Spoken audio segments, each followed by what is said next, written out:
तो आज के इस वीडियो में हम सीखने वाले हैं कि किसी भी रिडॉक्स रिएक्शन को हम लोग कैसे ऑक्सीडेशन नंबर मेथड के द्वारा बैलेंस करेंगे। इसके पहले हमने सीखा था कि किसी भी रिडॉक्स रिएक्शन को हाफ रिएक्शन मेथड के द्वारा कैसे बैलेंस करेंगे। उसमें हमने सीखा कि एसिडिक मीडियम में कैसे बैलेंस करना है, बेसिक मीडियम में कैसे बैलेंस करना है। इस वीडियो में हम सीखने वाले हैं कि ऑक्सीडेशन नंबर मेथड के द्वारा किसी भी रिडॉक्स रिएक्शन को कैसे बैलेंस करेंगे।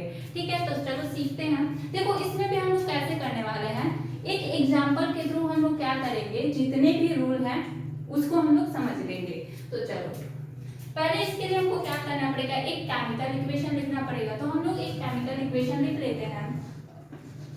ये है मेरा कॉपर ऑक्साइड जो कि अमोनिया के साथ रिएक्ट करके क्या बनाएगा, तो कॉपर, नाइट्रोजन और H2O। ठीक है, तो ये तो हो गया मेरा केमिकल इक्वेशन। अब इसी को हम लोग ऑक्सीडेशन नंबर मेथड के द्वारा बैलेंस करेंगे। ठीक है, अब देखो साथ में हम लोग रूल भी पढ़ते जाएंगे कि कोई भी दिया होगा अगर केमिकल इक्वेशन तो उसको हम लोग कैसे बैलेंस करेंगे। तो देखो सबसे पहला रूल तो मेरा यही है कि हमको अपना इक्वेशन लिख लेना है, जो कि हमने यहाँ पे कर लिया। तो ये तो ठीक है। अब दूसरे रूल पे आ जाओ। दूसरा रूल क्या कहता है कि हमको जितने भी एटम हैं सभी के ऑक्सीडेशन नंबर लिखने हैं। ठीक है, जितने भी एटम हैं सभी के क्या करना है, ऑक्सीडेशन नंबर लिखना है। तो यहाँ पे अगर हम कॉपर के ऑक्सीडेशन नंबर की बात करें तो कितना हो जाएगा, +2। देखो ऑक्सीडेशन नंबर जो है आपको पहले लेक्चर में ही बताया गया है कि किस तरह से ऑक्सीडेशन नंबर निकाला जाता है। ठीक है, तो यहाँ पे कॉपर का ऑक्सीडेशन नंबर कितना निकला, +2। जिसको नहीं पता है थोड़ा बहुत आइडिया यहाँ से ले ले कि कैसे निकाला जाता है। देखो जिसका निकालना होता है उसको हम लोग मान लेते हैं x। ठीक है, तो हमने मान लिया कॉपर का ऑक्सीडेशन नंबर x प्लस, ठीक है, ऑक्सीजन का ऑक्सीडेशन नंबर कितना होता है, -2। और इसको हम किसके इक्वल करेंगे, क्योंकि ये इस पे कोई चार्ज नहीं है तो इसको हम लोग 0 के इक्वल कर देंगे। अब यहाँ से क्या लिख सकते हैं हम लोग, x - 2 = 0। और यहाँ से क्या लिख सकते हैं, x = +2। यानी कॉपर का ऑक्सीडेशन नंबर कितना निकला, +2। ऑक्सीजन का ऑक्सीडेशन नंबर कितना होता है, -2। यहाँ पे अगर हम नाइट्रोजन की बात करें, इस अमोनिया में नाइट्रोजन की बात करें तो यहाँ पे इसका ऑक्सीडेशन नंबर कितना निकलेगा, -3। ठीक है, और हाइड्रोजन का कितना होता है, +1। यहाँ पे कॉपर की बात करें तो कॉपर का ऑक्सीडेशन नंबर कितना हो जाएगा, तो यहाँ पे कॉपर का ऑक्सीडेशन नंबर हो जाएगा 0। नाइट्रोजन का ऑक्सीडेशन नंबर कितना हो जाएगा, 0। और यहाँ पे हाइड्रोजन का ऑक्सीडेशन नंबर +1, ऑक्सीजन का ऑक्सीडेशन नंबर -2। ठीक है, तो हमारा जो दूसरा रूल है जो कि क्या है कि जितने भी एटम हैं सभी के क्या करने हैं, ऑक्सीडेशन नंबर लिख लेने हैं। वो हमने यहाँ पे कर लिया। ठीक है, अब देखो तीसरा रूल हमारा क्या कहता है, तीसरा रूल ये कहता है कि जिसका भी ऑक्सीडेशन या जिसका भी रिडक्शन हो रहा है उसको बैलेंस करना है। ठीक है, जिसका भी ऑक्सीडेशन हो रहा है या जिसका भी रिडक्शन हो रहा है उसको बैलेंस करना है। यानी अब हमको ये पता करना पड़ेगा, यानी कि अब हमको ये पता करना पड़ेगा कि इसमें किसका ऑक्सीडेशन हो रहा है और किसका रिडक्शन हो रहा है। अब देखो पहले ये देख लो, यहाँ पे ऑक्सीजन, इधर भी ऑक्सीजन है, इधर भी ऑक्सीजन है। इधर ऑक्सीजन का ऑक्सीडेशन नंबर कितना है, -2। और प्रोडक्ट साइड भी -2 ही है। यानी ऑक्सीजन के केस में यहाँ पे इसका ऑक्सीडेशन नंबर तो चेंज नहीं हो रहा है। उसी तरह हाइड्रोजन का भी है, हाइड्रोजन का इधर +1 है और इधर भी +1 ही है। ठीक है, चेंज किसका हो रहा है, तो कॉपर और नाइट्रोजन का।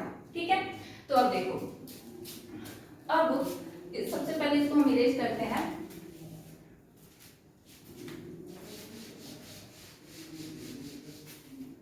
ठीक है, अब देखो कॉपर का कितना है, +2 है और यहाँ पे कॉपर का 0 है।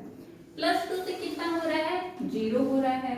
तो आप बताओ ऑक्सीडेशन नंबर बढ़ रहा है या फिर घट रहा है, तो जाहिर सी बात है 2 से कितना हो रहा है, 0 हो रहा है, तो ऑक्सीडेशन नंबर घट रहा है। और जब भी ऑक्सीडेशन नंबर घटता है तो हम क्या बोलते हैं कि उसका रिडक्शन हो रहा है। यानी कि यहाँ पे कॉपर का क्या हो रहा है, रिडक्शन हो रहा है। क्या हो रहा है, रिडक्शन। ठीक है, अब देखो, अब इस नाइट्रोजन पे आओ। अब देखो यहाँ पे नाइट्रोजन का ऑक्सीडेशन नंबर कितना है, -3। और यहाँ पे और यहाँ पे नाइट्रोजन का ऑक्सीडेशन नंबर कितना है, तो 0 है। तो यहाँ पे नाइट्रोजन का ऑक्सीडेशन नंबर -3 है और यहाँ पे नाइट्रोजन का ऑक्सीडेशन नंबर 0 है, यानी कि ऑक्सीडेशन नंबर क्या हो रहा है, बढ़ रहा है। और जब भी ऑक्सीडेशन नंबर बढ़ता है तो उसको हम क्या बोलते हैं कि इसका क्या हो रहा है, ऑक्सीडेशन हो रहा है। ठीक है, तो जब भी ऑक्सीडेशन नंबर बढ़ेगा तो हम क्या बोलेंगे कि ऑक्सीडेशन हो रहा है और नाइट्रोजन का यहाँ पे ऑक्सीडेशन नंबर बढ़ रहा है, तो इसीलिए यहाँ पे नाइट्रोजन का क्या बोलेंगे कि ऑक्सीडेशन हो रहा है। ठीक है, यानी कि देखो तीसरा रूल हमसे क्या कह रहा था कि जिसका भी ऑक्सीडेशन या फिर जिसका भी रिडक्शन हो रहा है उसको बैलेंस करना है। तो उसके लिए सबसे पहले हमको ये तो पता हो कि किसका ऑक्सीडेशन हो रहा है, किसका रिडक्शन हो रहा है। तो सबसे पहले हमने ये निकाल लिया किसका ऑक्सीडेशन हो रहा है और किसका रिडक्शन हो रहा है। तो जिसके ऑक्सीडेशन नंबर में कमी हो रही है उसका रिडक्शन हो रहा है और जिसका ऑक्सीडेशन नंबर बढ़ रहा है उसका ऑक्सीडेशन हो रहा है। अब हमको इसको बैलेंस करना है, जिस एटम का ऑक्सीडेशन या रिडक्शन हो रहा है पहले आपको उसको बैलेंस करना है। तो देखो जैसे कि यहाँ पे कॉपर का कितना एटम है, 1 है और यहाँ भी 1 एटम है। ठीक है, लेकिन अगर सपोज करो कि यहाँ पे कॉपर का 2 एटम होता तो हम यहाँ पे क्या करते, 2 लगाते उसको बैलेंस करने के लिए। इधर भी कॉपर का कितना एटम होना चाहिए था, 2। ठीक है, कहने का क्या मतलब है कि तीसरा रूल मेरा क्या बोलता है कि जिसका भी ऑक्सीडेशन या रिडक्शन हो रहा है हमको उसको बैलेंस करना है। ठीक है, तो यहाँ पे कॉपर का क्या हो रहा है, रिडक्शन हो रहा है, तो दोनों साइड में सेम एटम होने चाहिए। तो यहाँ भी कॉपर का 1 एटम है और यहाँ भी कॉपर का 1 एटम है। ठीक है, अब देखो यहाँ पे आ जाओ, यहाँ पे नाइट्रोजन का क्या हो रहा है, ऑक्सीडेशन हो रहा है। तो यहाँ पे नाइट्रोजन का कितना एटम है, 1 एटम है और यहाँ पे नाइट्रोजन का कितना एटम है, 2 एटम है। तो यहाँ पे 2 एटम है ना, तो हमको भी यहाँ पे क्या करना पड़ेगा, 2 एटम बनाना पड़ेगा। अब कैसे बनेगा, यहाँ पे अगर हम 2 से क्या करें, यहाँ पे आगे अगर हम 2 लगा देते हैं तो यहाँ पे अभी मेरा नाइट्रोजन का 2 एटम मिल गया, मतलब कि यहाँ पे हमने 2 से क्या किया, मल्टीप्लाई करवा दिया, तो यहाँ पे नाइट्रोजन के 2 एटम हो गए और इस साइड में मेरे नाइट्रोजन के 2 एटम थे ही। ठीक है, तो तीसरा रूल मेरा यही कहता है कि जिसका भी ऑक्सीडेशन या फिर रिडक्शन हो रहा है उसको हमको बैलेंस करना है। ठीक है, ये तो हो गया। तो जो हमारा तीसरा रूल था वो भी हमने कर लिया। अब देखो, तो अब हमको अपना फोर्थ रूल देखना है जो कि काफी इंपॉर्टेंट है। ठीक है, इसको आपको अच्छे से सीख लेना है। देखो फोर्थ रूल के अनुसार हमको क्या करना है। अब देखो यहाँ पे आप जानते हो कॉपर का क्या हुआ है, रिडक्शन हुआ है। रिडक्शन क्यों हुआ है आपको पता है, क्योंकि ऑक्सीडेशन नंबर घट रहा है। ठीक है, तो हम ये जानते हैं कि अगर ऑक्सीडेशन नंबर घट रहा है तो उसका रिडक्शन हुआ है। अगर हम आपसे ये पूछे कि ऑक्सीडेशन नंबर में कितने की कमी हुई है, तो पहले 2 था अब 0 है, तो आप बोल दोगे 2 की कमी हुई है। यानी कि अगर हम आपसे पूछे कि decrement in oxidation number, oxidation number में कितने की कमी हुई है, तो आप बोलोगे 2। इसी तरह अगर हम आपसे ये पूछे कि इंक्रीमेंट इन ऑक्सीडेशन नंबर, यानी कि ऑक्सीडेशन नंबर कितना बड़ा है। ठीक है, पहले कितना था ये देखो, यहाँ पे ये देखो, पहले यहाँ क्या लिखा है, 2 अमोनिया, यहाँ पे नाइट्रोजन का ऑक्सीडेशन नंबर कितना निकला था, -3 और इससे हमको क्या मिला था, N2। मतलब कि हम बस इसको लिख रहे हैं और इसको लिख रहे हैं। ठीक है, हमको इससे कुछ काम है। अब यहाँ पे ऑक्सीडेशन नंबर क्या है, 0 है। तो ये देखो यहाँ पे नाइट्रोजन के ऊपर ऑक्सीडेशन नंबर कितना है, -3 और इसके आगे ये 2 लगा हुआ है, तो यानी कि कितना हो जाएगा, -6। ठीक है, और यहाँ पे क्या है, 0 है। बस यही समझाना था हमको। ठीक है, तो अगर आपसे कोई पूछे कि ऑक्सीडेशन नंबर में कितने का इंक्रीमेंट हुआ है, तो यहाँ पे -6 है और यहाँ पे क्या है, 0 है, यानी कितने का इंक्रीमेंट हुआ है, तो 6 का इंक्रीमेंट हुआ है। तो वही हम क्या लिखेंगे यहाँ पे। ठीक है, इंक्रीमेंट इन ऑक्सीडेशन नंबर 6। ठीक है, ये समझ में आया होगा। देखो फिर से देखो, फोर्थ रूल के अनुसार हमको क्या करना है कि हमको ऑक्सीडेशन नंबर को बैलेंस करना है और उसके लिए हम क्या कर रहे हैं, हमको सबसे पहले ये निकालना पड़ेगा कि डिक्रीमेंट कितना हुआ है ऑक्सीडेशन नंबर में, यानी कितने की कमी हुई है। तो वो हमको पता चला है यहाँ से, जहां से रिडक्शन भाई जिसका रिडक्शन हो रहा है वहीं से तो हमको पता चलेगा कि कितने की कमी हुई है। तो यहाँ पे पहले +2 था, अब 0 है, यानी कि 2 की कमी हुई है, तो हमने लिख लिया। ठीक है, अब देखो उसके बाद से इंक्रीमेंट हमको पता करना है कि ऑक्सीडेशन नंबर में कितने का इंक्रीमेंट हुआ है।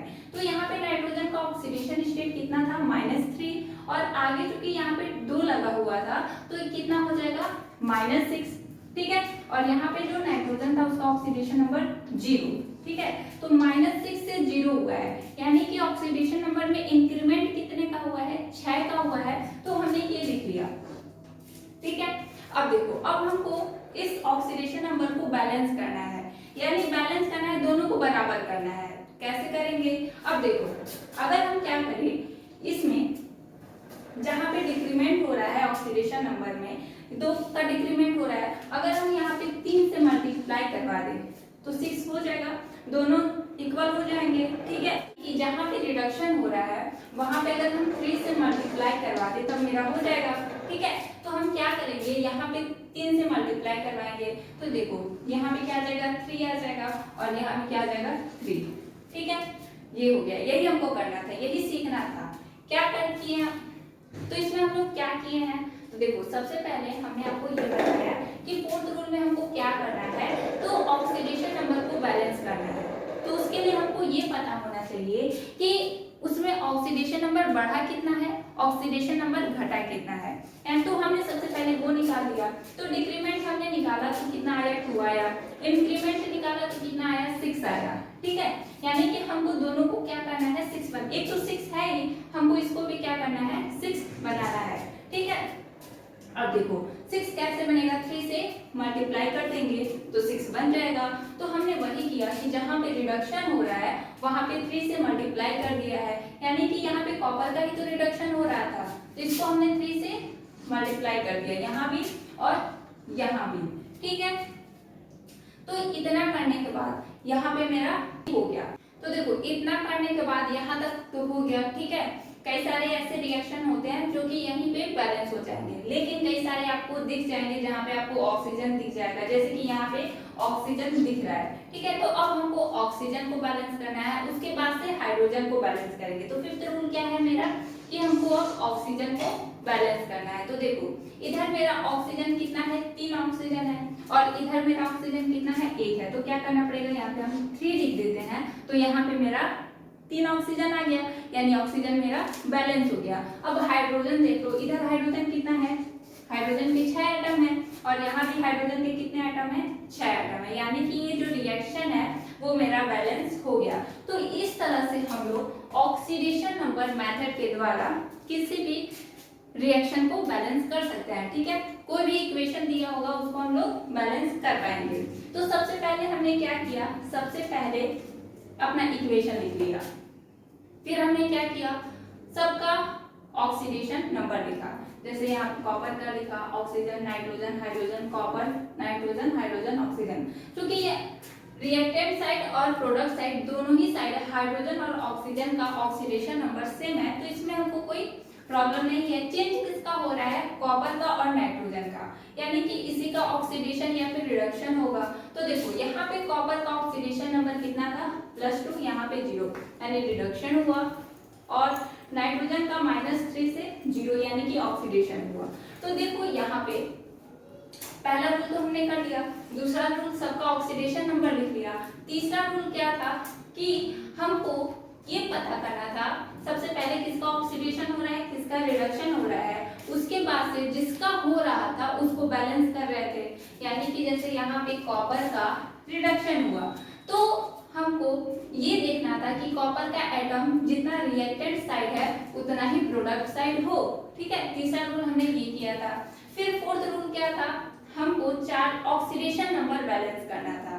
ऑक्सीडेशन नंबर हमने कैसे बैलेंस किया, तो देखो सबसे पहले हमने क्या निकाला, decrement in oxidation number, oxidation number में जितने की कमी हुई हमने वो निकाला, फिर ऑक्सीडेशन नंबर में जितना इंक्रीमेंट हुआ वो निकाला, और दोनों को क्या किया, बैलेंस करना है हमको। तो उसके लिए पहले डिक्रीमेंट कितना आया था, 2 आया था, तो हम हमने इसमें 3 से मल्टीप्लाई कर दिया, जिसकी वजह से अब दोनों क्या है, बैलेंस है। यानी कि जहां पे रिडक्शन हुआ है वहां पे हमको क्या करना पड़ेगा, 3 से मल्टीप्लाई करवाना पड़ेगा। तो हमने यहाँ पे 3 से मल्टीप्लाई करवा दिया, ठीक है, देख सकते हो आप लोग, ठीक है। तो यहाँ तक तो हो गया।